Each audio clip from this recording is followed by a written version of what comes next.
Dia menyatakan waktu pembekalan nikah oke dong, ya udahlah. Saya makin cinta nih. Kenapa? Dengan kondisi saya yang sudah saya ceritain, dia bilang oke, ya udah. Sampai suatu saat teman saya tuh info, kok lu nggak lihat statusnya Cece? Ada apa nih gitu kan? Oke. Gua lihat, lu kok ke Bali? Lu emang nggak ada di rumah Cece? Nggak ada.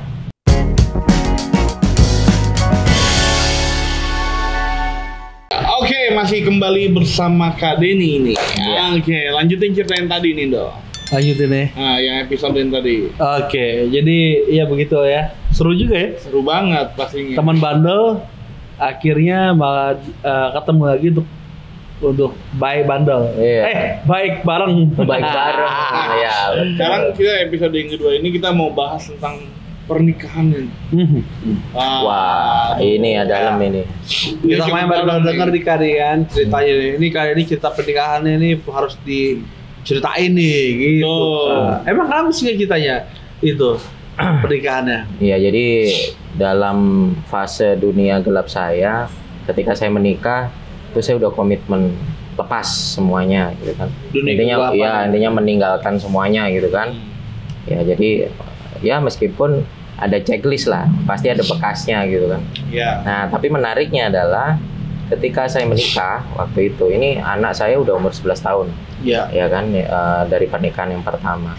Nah, menikah yang pertama ini ya intinya cita-cita nggak ada ya, pernikahan rencana berpisah nggak ada.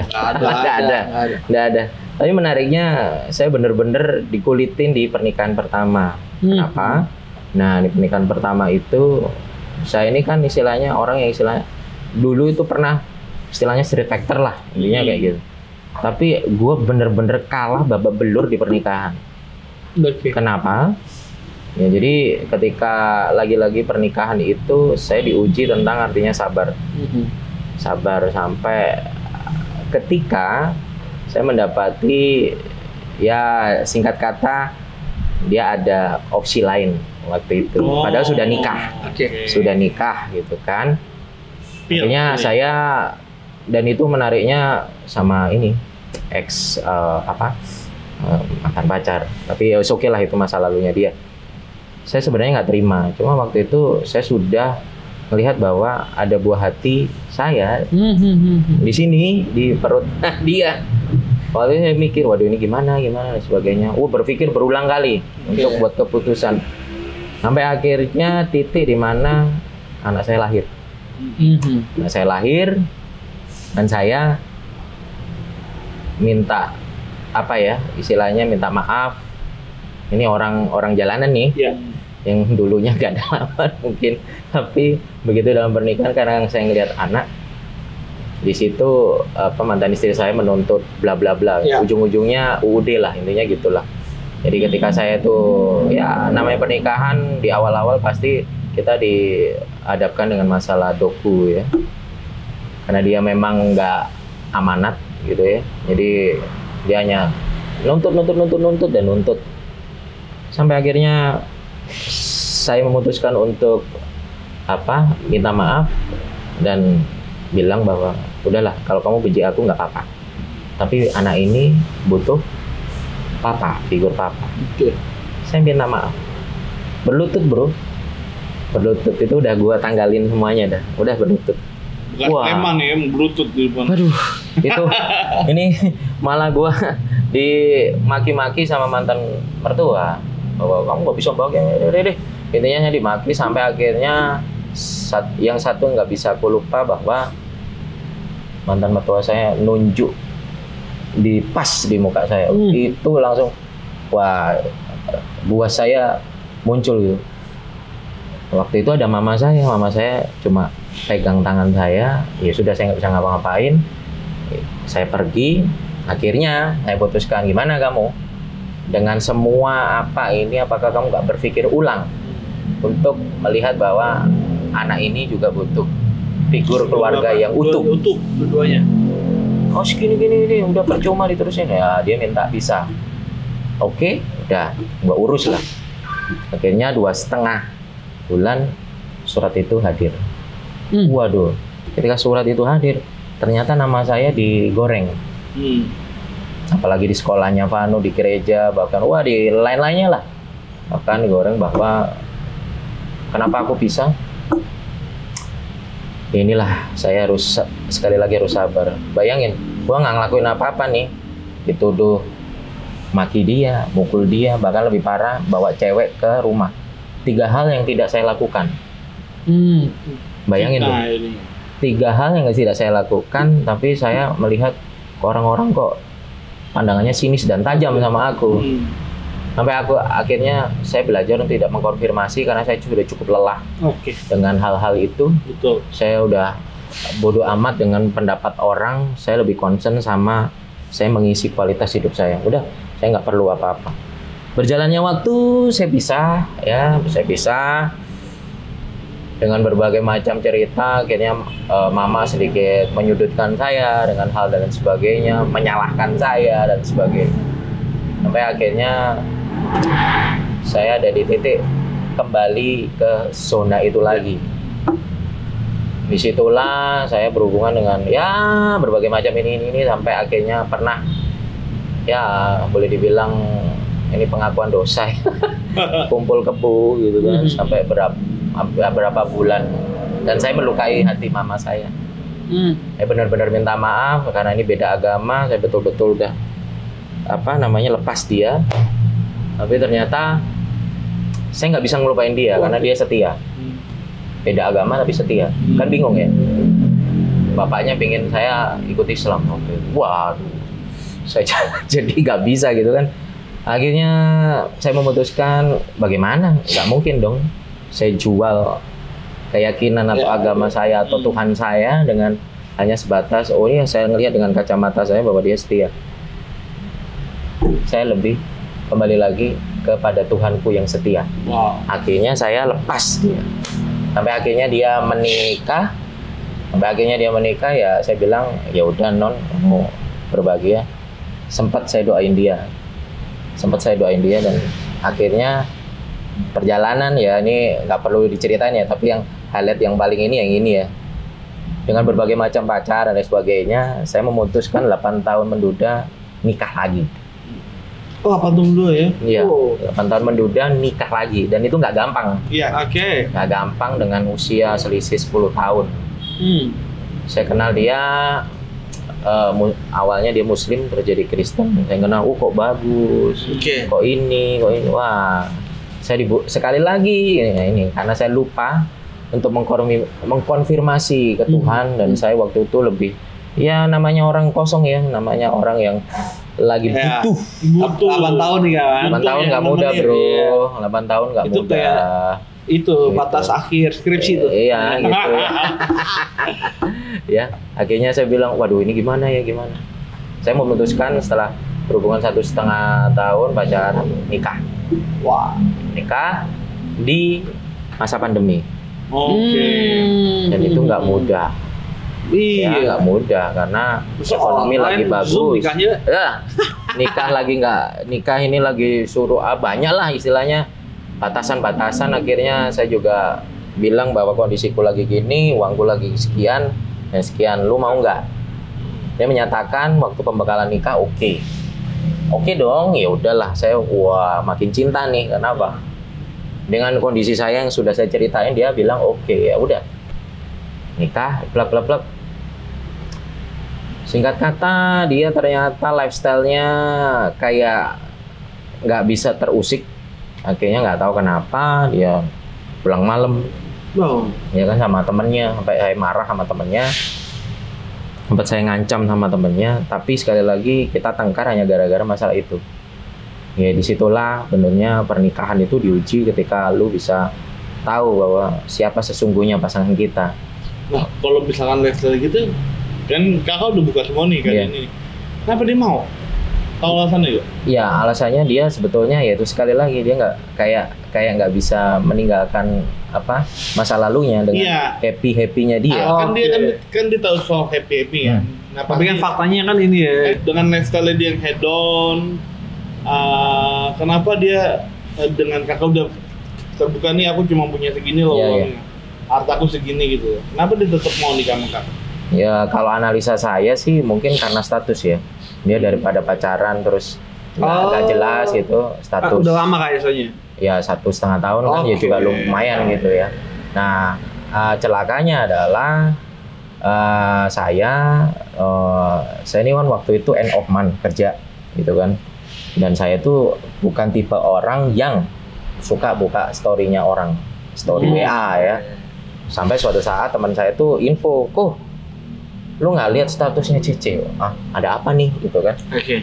Gua lihat, "Lu, aku ke Bali." "Lu emang nggak ada di rumah Cece?" "Nggak ada." "Pamitnya apa?" Ya memang pamitnya waktu itu nemenin ibunya yang lagi sakit stroke ringan. Ya saya dengan dia kondisi ibunya kayak gitu ya nggak apa-apa. Toh saya lagi sibuk gitu kan. Iya, di Bali juga. Enggak, waktu itu masih di Surabaya, Bro. Belum di Bali itu udah masih 1,5. Ini kan lama udah. Nah, ketika itu wah, saya memutuskan langsung ke rumahnya ibunya. Ya memang bener nggak ada dia. Kan memastikan gitu kan, jangan-jangan ini hanya mancing. Ternyata bener nggak ada. Akhirnya saya telepon nggak diangkat, video call nggak diangkat, cuma WA aja yang dibalas. Akhirnya disitulah. Apa dia bilang apa? Ya dia bilang, "Oh kalau kayak gini nyariin aku ya, emang bisa selama ini kamu inget aku nyukupin apa?" Di sisinya dia menuntut sekali lagi uang. Ya, ngerti. Di situ saya akhirnya melihat satu sisi, kok cewek kayak gini terus ya? Gue dulu gagal ya kayak gitu juga gitu kan? Apa ini gitu kan? Sampai akhirnya itu kan 10 hari dia pergi ke Bali Lombok sama menurut versinya dia teman. Sampai akhirnya saya kontak beberapa teman saya, akhirnya ya itu lagi kembali lagi dunia hitamnya saya dulu muncul, cari orang ini, cari peng selesai dapat, kok ini kok, buset. Dan ternyata memang cowoknya adalah orang yang pernah main ke rumah saya 2 kali.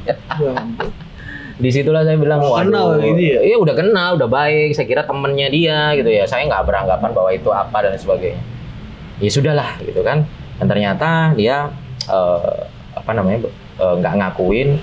Ya sesimpelnya kalau memang dia keluar sama teman cewek harusnya kan ya ini loh fotoku, tapi sampai itu dia nggak nunjukin foto di Bali itu sama siapa. Dan tapi kan saya sudah tahu datanya. Sampai akhirnya teman saya bilang bahwa gimana kok ini dibungkus aja ya. Loh ngapain ini dibungkus, lu kira makanan gitu kan? Jangan Dia bilang dibungkus tuh bahasa aja tuh. Ya, kutip gitu, itu bahasa kiasan orang lah. Jadi answer tuh bodohnya tuh. Ya, dibungkus, dibuang ke Uluwatu gitu kan. Karena backgroundnya dibungkus, dibilang ke Uluwatu. Iya, backgroundnya ini kan hitam pekat ya kan. Jadi gitu. Saya putuskan waktu itu anaknya orang, biarkan dia pulang baik-baik. Karena saya dulu mintanya baik-baik. Singkat kata dia pulang, kita sempat tengkar. Dan dia bilang sempat nada keras bahwa ya biarin ini suka-suka gua. Jadi kok malah jadi kayak gini. Ya udah kalau kamu memang nggak ngomong bahwa ini kondisinya kamu keluar sama siapa, ya udah. Udah gua packing ini besok ke rumahnya ibu. Saya jemput orang tua saya, singkat kata kita kumpul keluarga bla bla bla. Di situ saya putuskan, gimana? Kamu tetap bersikukuh dengan pendirianmu. Kamu ini keluar sama siapa? Motivasimu apa? Mau ngapain? Dia tetap intinya menuntut hak-haknya dia. Ya bilang, gua nggak ada ya, cuma segitu. Dan itu kan sudah saya omongin di depan. Gitu. Kata dia tetap nggak ngaku di depan family-nya, keluarganya, bahkan ibunya sendiri. Ya sudah, saya minta maaf ke ibunya. Bu, saya dulu minta baik-baik, sekarang saya juga kembalikan baik-baik. Sudah di situ nangis lah, apa dan sebagainya. Udah gua pamit, selesai. Tidak berhenti sampai di situ, dengar kabar. Lepas dari itu ternyata benar dia nikah sama itu. Oke. Dan ini dengar kabar nih, baru ini nih, dia ternyata ada rencana mau pisah sama itu. Iya, kan aneh jadinya. Kalah Indosiar nih. Ini jadi media kuat nih ya. Nah, jadi per hari ini gimana kabar Kak? Kabar masa lalu, biarkan berlalu ya kan. Yang penting kita sama masa depan. Tuhan udah menyediakan sesuatu yang baru. Gitu. Maknanya apa Kak dari kegagalan pernikahan dan lain yang Kakak Oke. dapat dari Tuhan? Oke, maknanya cukup dalam. Pelajarannya apa? Pelajarannya adalah sesimpel ini, bahwa ketika kita banyak dikecewakan karena manusia, Iya. ingat Tuhan itu sebenarnya nggak ngecewain kita. Yes. Kadang kita dihadapkan dengan hal-hal yang notabene itu ekspektasi nggak cocok sama realita. Benar. Benar. Nah, dari situlah sebetulnya buah roh kita itu diuji. Betul. Salah satunya adalah sabar. Sabar. Orang sabar ini disayang Tuhan ya, Disayang pasti. Tuhan. Tapi sebetulnya kita ini sedang naik level. Benar. Disitulah kita diuji, ikhlas, sabar. Bagaimana buah-buah ini muncul di kita. Tapi ingat, dalam semua kegagalan, ya yang seperti yang saya ceritakan tadi, kegagalan apapun Tuhan itu lalui. Iya. Toh sampai ini loh, saya loh hari ini baik-baik saja. Masih tetap Masih setia sama Tuhan. Iya, sama Tuhan. Iya, Pelihara cukup. Masih Iya. jadi orang percaya katanya. Iya, percaya. gitu. Jadi ketika kita dikecewakan manusia, is okay. Tapi kita tetap ada di jalurnya tuh. Iya, betul. Gitu. Kecewa, is okay manusia. Tapi Tuhan itu tetap bersama kita. Tapi perlu ingat ini, Benar. buat semuanya, Iya. Tuhan menciptakan masa depan. Oke. Kegagalan Setuju. mungkin memang ada, tapi kegagalan itu untuk menguji kita. Itu. Yes. Jadi saya sempat melihat beberapa teman-teman saya sampai hari ini pun, gila, lu perubahannya gini dan sebagainya. Saya bilang bahwa bukan saya yang berubah, tapi Tuhan yang merubah saya. Oke. Ketika kita tangkap janjinya Tuhan, Iya. disitulah Tuhan berkarya. Iya. Kebanyakan kita itu suka mengkonfirmasi kegagalannya kita, gitu kan. Oke, ya, aku manusia gagal, aku manusia nggak layak, aku manusia yang istilahnya nggak punya masa depan gitu. Makanya kenapa banyak sekarang itu kan korban-korban itu merasa korban, jadinya mereka bunuh diri, merasa dibully, merasa apa ya? Bukan anak Tuhan. Bukan anak Tuhan. Ya, itulah. jadi merasa si paling menderita. Nah, si paling menderita dan korban sekali gitu, Pak. Betul. Nah, tapi perlu diingat dari semuanya, Tuhan datang ke dunia ini untuk memenangkan kita. Iya. Memenangkan kita yang dimana kita ini anaknya Tuhan. Betul. Kita ini bukan anaknya setan. Dari semua kegagalan kita, Tuhan itu tidak pernah gagal Yes. untuk menyelamatkan kita. Makanya saya bilang, cari sumbernya. Cari sumbernya. Itu aja. Yes. Nah, Good. Thank you Kak. Thank you Iya. banget ya. Kesaksian luar biasa. Iya. Dua kesaksian. Iya. Satu tentang dunia gelap yang paling pekat, lalu tentang pernikahan. Iya. Dan walaupun ada kegagalan, tapi yang paling penting Kak Denny banyak belajar. Iya. Iya. Dan yang kita percaya dan yakin pasti ada kehendak Tuhan buat kali ini. Iya. Kita ke depan Amin. apa? Semuanya. Yang baruan gitu. Iya. Ikut aja. Ikut aja Pak Tuhan. Iya. Oke, thank you teman-teman. Bagi yang suka video ini boleh nonton video-video berikutnya. Tetap dalam satu channel Millennial Baba. Salam dari Hop Coffee Bali. Oke, Tuhan berkati. Terima kasih.